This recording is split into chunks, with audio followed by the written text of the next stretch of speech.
One day when light rain fell that night, as if mourning an old wound that had never really healed. In the corner of the old cemetery, under a towering banyan tree, there was a stone tombstone that had begun to grow moss. It said the name, Alya Ramadani. It had been 3 years since Alya died, but her shadow was still alive in Reza's heart. She came again tonight like the nights before, bringing Alya's favorite jasmine flowers, and a cup of bitter coffee that they used to drink together. But now Reza was no longer the same man. He was married. His wife Nisa was Alya's close friend during college. The marriage was not because of great love, but because time forced him to continue living. But Reza had never really lived since Alya was gone.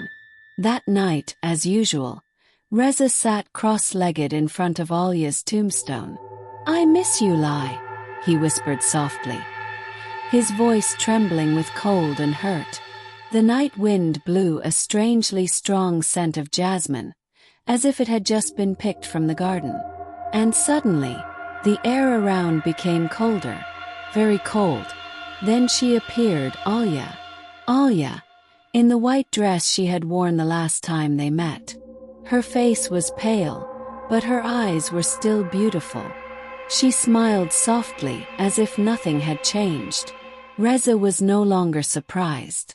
He was used to it. "I just want one more hug."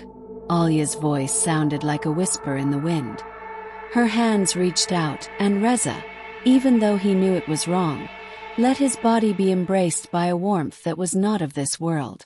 And every night after that, Alya returned, no matter the rain, lightning, or time. She came quietly, entered Reza's room while Nisa was asleep, sat beside the bed, and whispered the same words.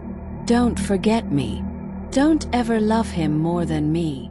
First it was just a hug, but then it changed. Nisa began to feel watched often. Objects in the house moved. The mirror cracked for no reason. And one night, she woke up to the sound of a woman crying from the kitchen. When she went downstairs, she saw Reza standing there, hugging empty air. But Nisa saw more. In the reflection of the window glass, a woman in a white dress was embracing Reza from behind, with a sharp gaze at her.